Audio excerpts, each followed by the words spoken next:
The forest loomed in silence, cloaked in mist that curled like around the towering spines of alien pines. Dr. Nathan Rayork stood at the edge of his research outpost, coffee cooling in his grip, gaze fixed on a place where the trees didn't move, but should have. Vair LLA, Sat was never still. The wind usually carried the whispers of life, chittering glidance, the strange harmonic hum of. But now nothing. Just the hush of breath and the weight of something vaping. He took a cautious step off the metagrade, boots sinking into damp moss, and listened. The silence was unnatural. It felt like a held breath. Then movement. From the fog emerged a shape large, deliberate, and wrong. Nathan froze. The figure ambled forward on forelimbs the size of tree trunks, fermented with debris and streaked with something dark. She was enormous, easily 2 meters at the shoulder, but it wasn't her size that held him rigid. It was her face.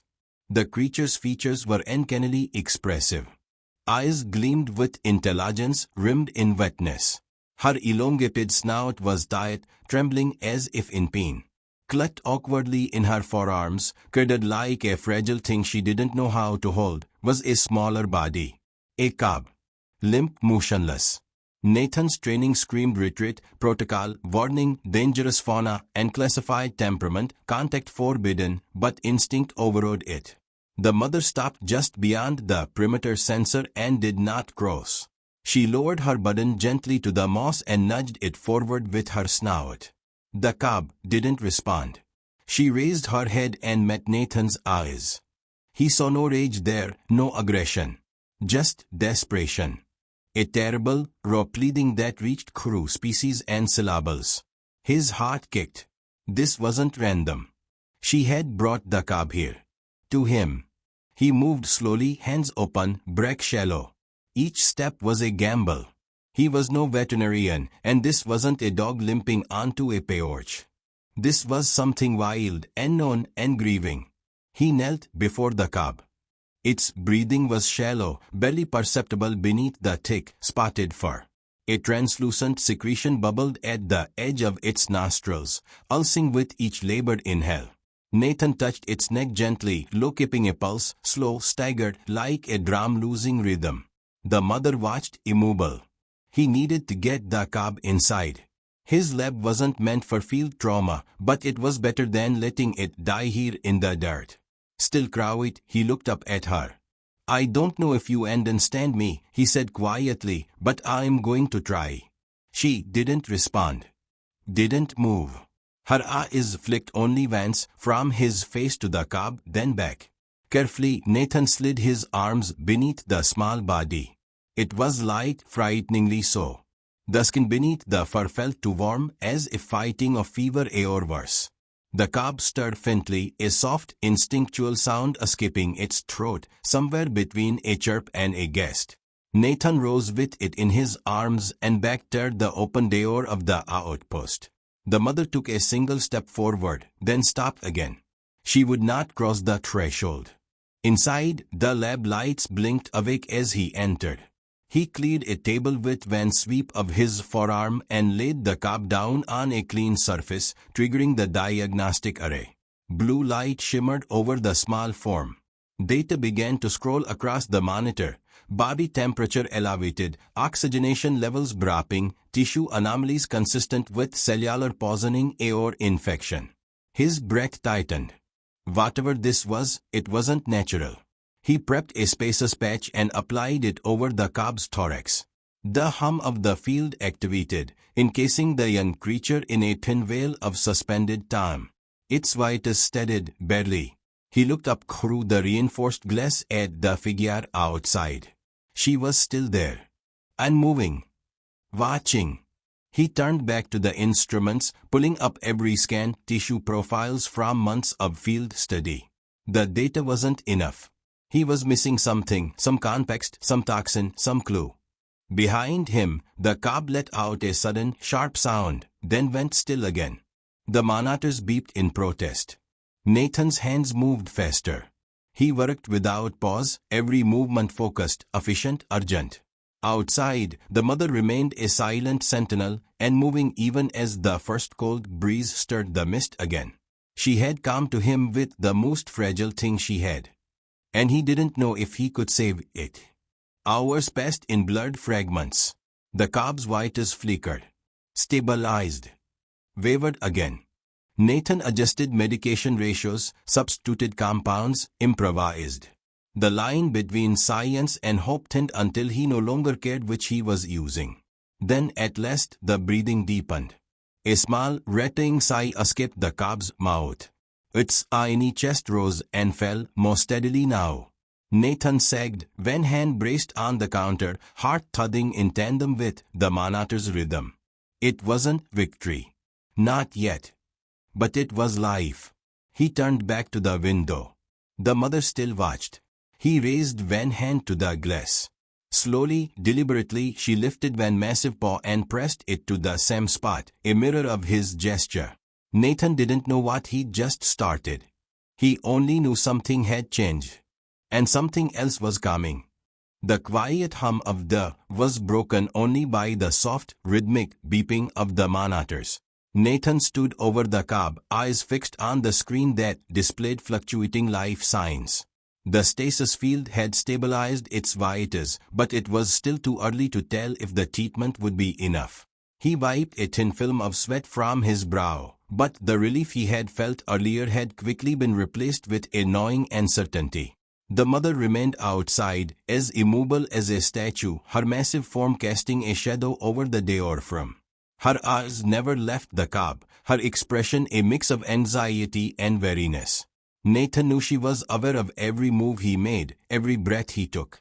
He couldn't shake the feeling that she was testing him, that somehow his actions, his success or failure, would be the measure of something much greater than saving a life. He turned back to the cob, adjusting the scan for any hidden toxins that might still be present in its blood. The analysis came up clean, nothing new to suggest why the cob had been on the brink of death, why it had been brought to him in the first place. His hands moved without thought, recalibrating, preparing a new dose of. From the corner of his eye, he caught the faintest movement. The mother had shifted slightly, her large head tilted, watching him intently. It wasn't curiosity exactly, it was something deeper, something primal. She was waiting. Nathan cleared his throat and began speaking softly, though he knew she couldn't understand him. "It's going to be all right," he muttered, more to himself than to her. "I won't let it die." He moved with more confidence, trying to reassure the cob and perhaps in some strange way himself. The low hum of the medical equipment, the steady beeping, the occasional rustling of the trees outside, everything was suddenly too loud, too oppressive. The weight of the unknown pressed in on him. He didn't know this creature's biology well enough to be sure of anything.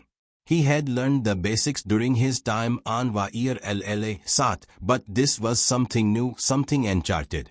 A creature that crossed a line between the natural and the unnatural. A creature that seemed to possess something humans had long thought was uniquely theirs, the capacity for emotion, for understanding, for trust. And that terrified Nathan more than he cared to admit. He reached for the syringe filled with the last of his experimental serum, designed to target the specific type of neurotoxin he suspected might be in the cob's bloodstream. But as he prepared to inject, his hand faltered. He stared at the cob, at its small, fragile body, wondering what had brought the mother to him in the first place. Why had she chosen him? The air around him seemed to cram with the weight of that question, heavy and demanding. She hadn't attacked. She hadn't shown aggression, even when he had handed her cob like an object. It was as if she knew something about him, something he couldn't understand.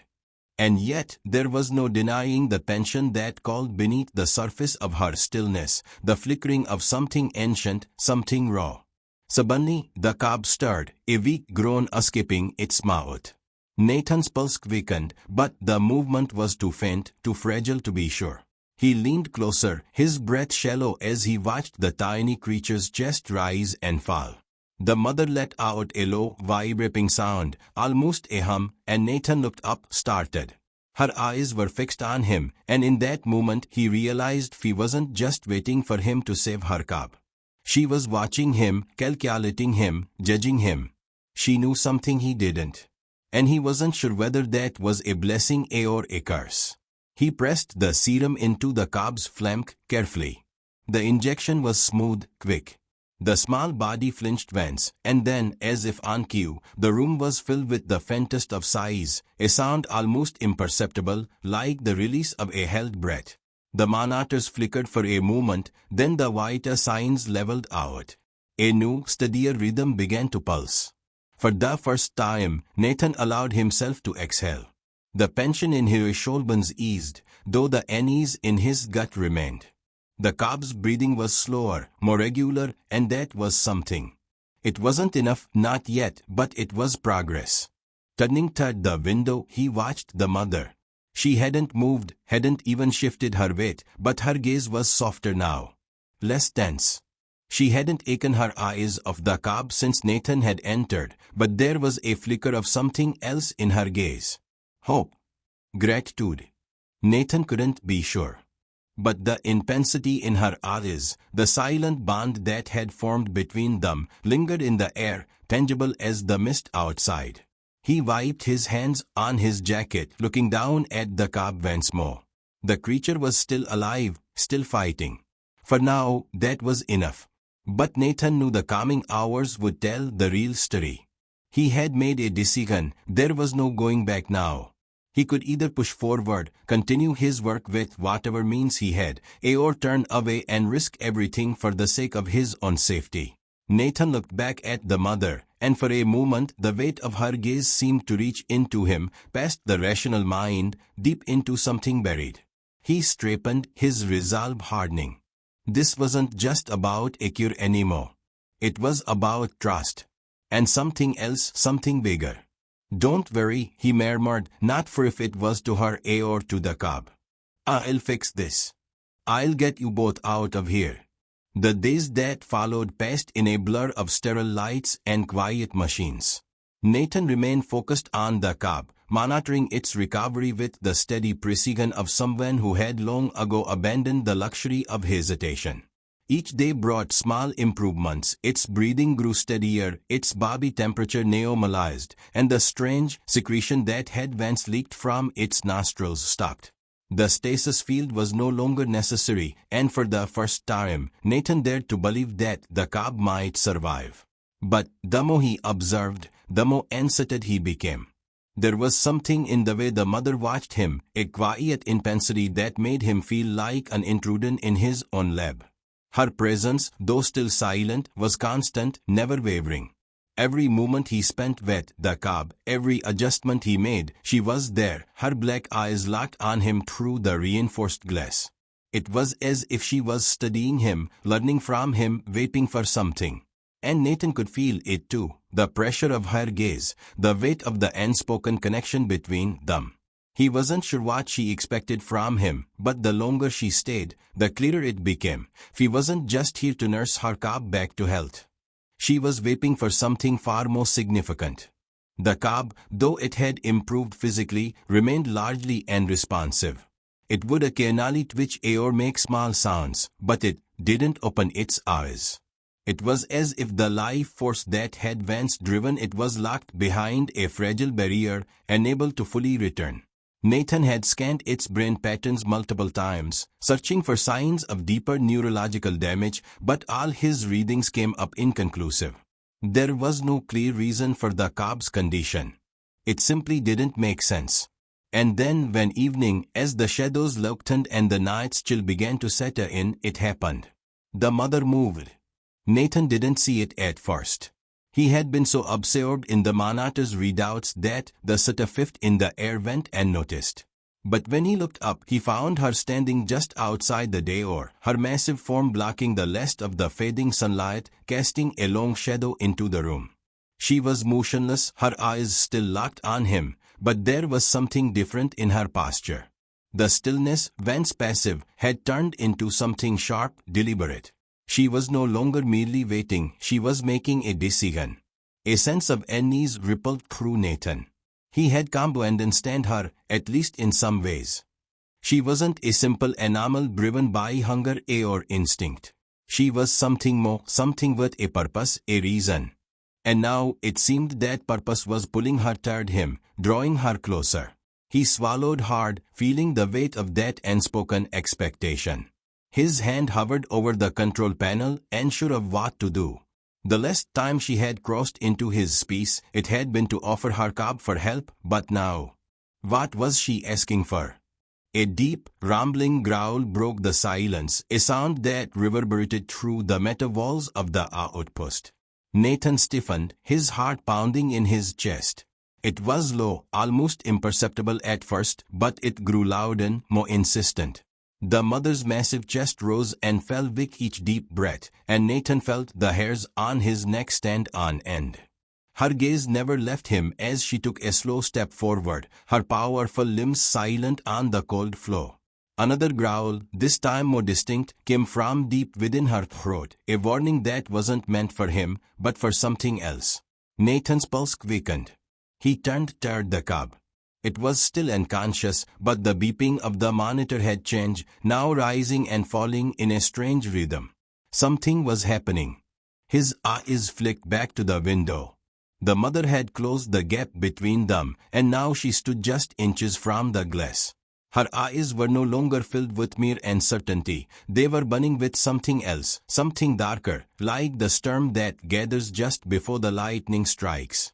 Nathan didn't know what had changed, but he knew he didn't have much time. Whatever was happening, it was beyond the cub's condition. The growl rumbled again, low and ominous, and Nathan felt the shift in the air, a subtle, dangerous vibration that sent a chill down his spine. The door. He had to get to the door. As he moved toward the controls, he could hear the growl building in pitch, growing more agitated, and that was when he understood she wasn't just protecting her cub anymore. Something else had drawn her here. Something he hadn't anticipated. He fumbled with the lock, his fingers slipping over the panel as the mother's low growl grew loud and more urgent. With a final press, the door slid open with a metallic hiss. The mother stepped into the room. Nathan took a step back instinctively, his heart racing. He hadn't expected this, hadn't prepared for it. Her size, her strength, everything about her presence overwhelmed him. But her gaze was unwavering, focused on him with an intensity that didn't relent. "Okay," Nathan muttered, his voice barely a whisper. "Okay, I see you." But what she wanted from him now, what she needed, he still didn't understand. The growl stopped suddenly, replaced by a single, quiet sound, a soft whimper that came from the cub. It was weak, but unmistakable. Nathan's eyes shot to the table. The cub's eyes fluttered open. And in that instant, everything changed. The cub's eyes, barely open, shimmered with a dim, otherworldly glow. Nathan's breath caught in his throat. It wasn't the simple flutter of a recovering animal. No, this was something different, something far more profound. The cub's pupils dilated, its chest rising with a steady, deep breath that almost seemed too perfect, too deliberate for its fragile body. Nathan couldn't move. He stood frozen, his gaze locked on the cub as it shifted slightly, its tiny claws twitching against the cold surface. The air in the room seemed to thicken, each movement dragging as if time itself had bent to the weight of what was happening. Then, with a soft, strained whine, the cub blinked, and for the briefest moment it looked directly at him. The connection was immediate, like a flash of raw understanding. Nathan's pulse quickened, his thoughts scrambling to keep up with the surge of emotions crashing over him. There was an undeniable awareness in the cub's eyes, a recognition that sent a shiver down his spine. But the cub was not the only one observing. The mother was there, her towering figure still, yet impossibly present, her gaze locked on Nathan as if daring him to take the next step. She hadn't moved an inch since stepping inside, but she was no less imposing, no less powerful. Her presence filled the room, a heavy, unspoken force that seemed to push at the edges of Nathan's awareness. He swallowed, taking a slow step toward the cab, though the weight of the mother's stare felt like 1,000 invisible eyes pressing into his skin. "You're awake," Nathan said softly, as if the words could somehow break the tension that had wrapped itself around them all. The cab's eyes blinked again, this time with more intent, and it shifted, its tiny limbs moving weakly but with purpose. A soft growl rumbled from its throat, barely audible, yet enough to send a tremor through Nathan's chest. This wasn't just a simple creature. There was something in its response, something ancient and intelligent, that told him this was no accident. It had been waiting for something. And now it had found him. Nathan crouched slowly, his gaze never leaving the cubs. His hands hovered close, uncertain whether he was welcome in this space, uncertain of the unspoken rules that governed this creature's world. But the cub didn't recoil.